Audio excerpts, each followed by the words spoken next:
xeyir olsun.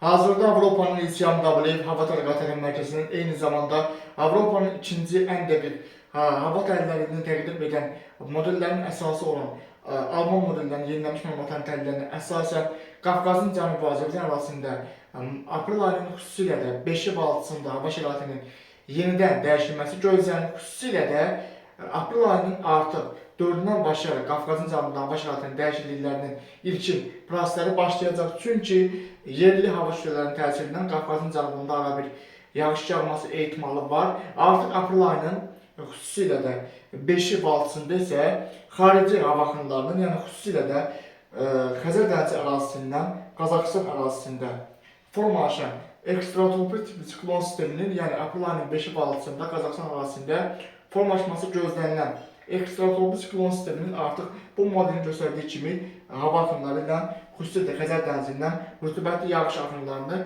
Bakı, Abşeron, Sumqayıt ərazisinə və Xəzər dənizinə yaxınlaşan rayona daşıması gözlənir. Bugünkü təhlillər onu göstərir ki, hazırda Azərbaycan ərazisində geniş miqyaslı bir leysanın baş verməsi ehtimalı olmasa da, yaxın günlər ərzində bu prosesin güclənməsi ehtimalı var. Yəni, bugünkü videonun əsas xəbərdarlıqları ondan ibarətdir ki, yaxın günlər ərzində, xüsusilə də artıq aprel ayının 3-ü axşama doğru və 4-dən başlayaraq Azərbaycan ərazisində havada buruluğun artması, aprelin 5-i və 6-sında isə hava şəraitinin artıq daha da dəyişilməsi gözlənir. Çünki yerli hava axınları ilə artıq xarici hava axınlarının bir-birlə toqquşması fonunda kifayət qədər intensiv leysanların potensial olaraq sel, daşqın, su basmaya səbəb olması ehtimalı var. Qazaxıstan ərazisində kifayət qədər iri bir, böyük bir əraziləri əhatə etməsi gözlənən bir ekstratropik tipli siklon sisteminin aktiv olması gözlənir. Bu sistem xüsusilə də aprel ayının 6-sı axşam saatlarına doğru artıq bu sistemin bir qolunun Bakı, Abşeron, Sumqayıt ərazisinin keçməsi ehtimalı var.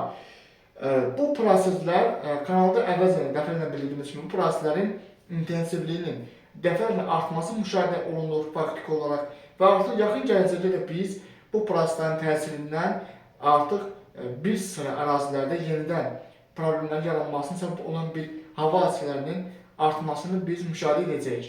Ümumilikdə bu barədə yenilənmiş məlumatların təhlilləri kanalda yayınlanacaq.